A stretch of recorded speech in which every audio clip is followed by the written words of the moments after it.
Let's make sure the K-Swap Neon doesn't overheat, and let's install this radiator.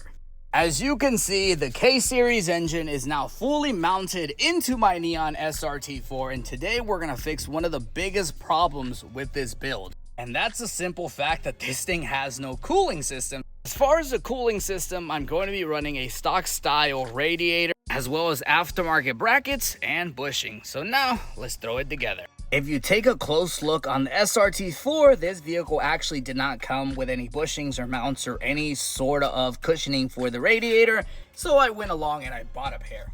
I got these off eBay, and if I measured everything correctly, these should kind of just plop in place like so, and like so. Now we have an open spot for our radiator that is also going to keep it in place and cushion it to the actual chassis.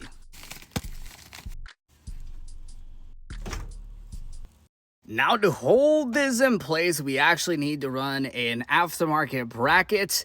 I bought this offline, I forgot from where, as well as some bushings. Let's put it together and hopefully keep it away from the actual swap. Now for the bushings, like so. Now the bracket goes on top like so, and then when you pull it back, you can put a little bolt here to hold it together.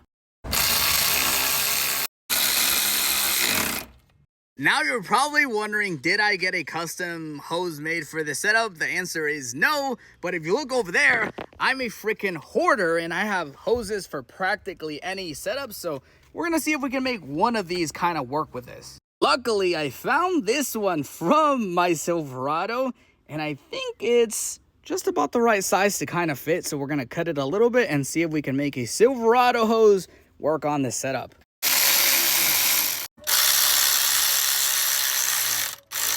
And just like that, we made the Silverado hose work with this setup, so the upper hose, now done. As for the bottom hose, that is going to be an issue in itself because the thermostat housing is pointing up and the lower radiator opening is just pointing straight. And in order to fix that issue, I think I'm gonna buy the swivel adapter coolant housing for that, and I think that'll fix that problem. Regardless, the cooling system is pretty much done besides one hose, and this thing is getting really, really close.